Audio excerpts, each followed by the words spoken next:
જય શ્રી કૃષ્ણ। આપણે અહીંયા ગઢિયા પરિવાર ઉપસ્થિત થયો છે એવું લાગવું જોઈએ કે ગઢિયા પરિવાર ઉપસ્થિત થયો છે ત્યારે બ્રહ્માણી માતાની જય બોલાવી છે, તો બોલો બ્રહ્માણી માતાની જય। સરખો અવાજ ના આવ્યો, બ્રહ્માણી માતાની જય। હા, હવે લાગે કે આ ગઢિયા પરિવાર ઉપસ્થિત થયો છે। સવારને લાગણીઓના શબ્દોથી ઉજળી કરું છું ને લાગણીઓના જળ વડે વંદન કરું છું।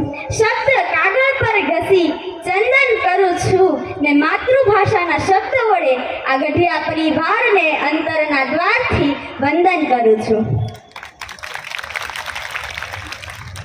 અત્યારે ગામડામાં રહેનારી નજર શહેર તરફ છે, શહેરમાં રહેનારી નજર વિશ્વ તરફ છે, વિશ્વ તરફ રહેનારી નજર વિદેશમાં છે। પણ આ બધા દુઃખી છે, કારણ કે જેની નજર પોતાના પરિવાર સામે છે, પોતાનો પરિવાર કેવો છે તે ખ્યાલ છે, એ જ સૌથી વધારે સુખી છે।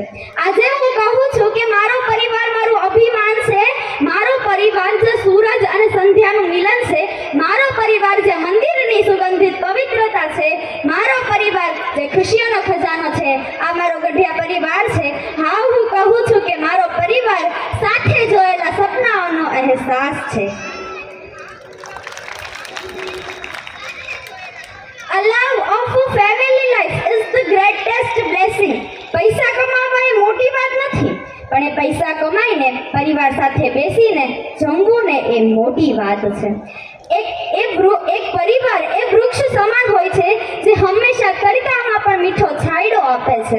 આપણે ફોન લઈએ, ગમે તેટલા મોંઘા હોય પણ એનું ચાર્જર ન હોય, એનું ચાર્જર આપણે ના લઈએ તો એ ફોન કઈ કામનો જ નથી ને।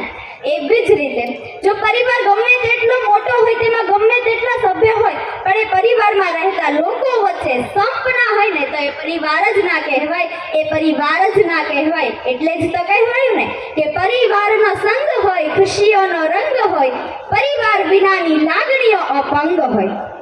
પરિવારમાં દરેક સભ્ય પરફેક્ટ હોય એ જરૂરી નથી, પણ એ પરિવારમાં રહેતા લોકો વચ્ચે સંપ હોય ને એ જરૂરી છે।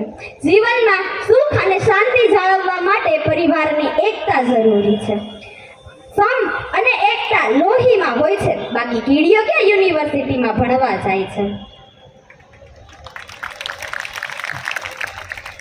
ઘાટના પાણી પીને માણસ ઘડાઈ તો જાય છે, પણ સંબંધ સાચવવામાં જ ક્યાંક અટવાઈ જાય છે।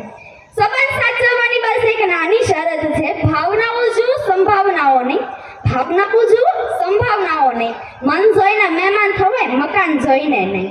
અત્યારે સ્નેહ મિલન વિશે વાત ચાલી રહી છે, તો મને કહેવાનું મન થાય કે એકબીજાને ગમતા રહીએ કે ખટકે તો ખમતા રહીએ, સંજોગો ગમે તેવા સર્જાય થોડા થોડા નમતા રહીએ, વાતને અંદર અંગર ન વાગોળતા એકમેકને કહેતા રહીએ, સ્વાર્થી, સંકુચિત અને સાકડા ન થતા નદીના નીરની જેમ વહેતા રહીએ, પડી ગાંઠના સરવાળા બાદબાકી ન કરતા મીઠા સંબંધોના ગુણાકાર કરતા રહીએ, મીઠા સંબંધોના ગુણાકાર કરતા રહીએ।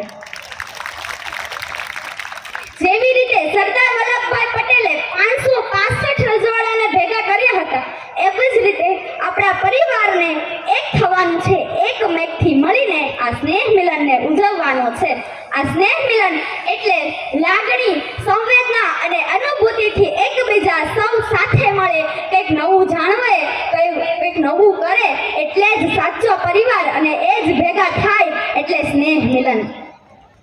અને અંતે મારી વાણીને વિરામ આપતા એટલું કહેવું છે કે અમીર એ નથી હોતા જેના ઘરમાં રૂપિયા અને મિલકત હોય છે, અમીર એ નથી હોતા જેના ઘરમાં રૂપિયા અને મિલકત હોય છે। સાચા અમીર તો એ જ હોય છે જેના ઘરમાં હસતી દીકરી અને હસતી વહુ હોય છે, જેના ઘરમાં હસતી દીકરી અને હસતી વહુ હોય છે। તો હજી એકવાર બ્રહ્માણી માતાની જય બોલાવીએ, બોલે શ્રી બ્રહ્માણી માત કી।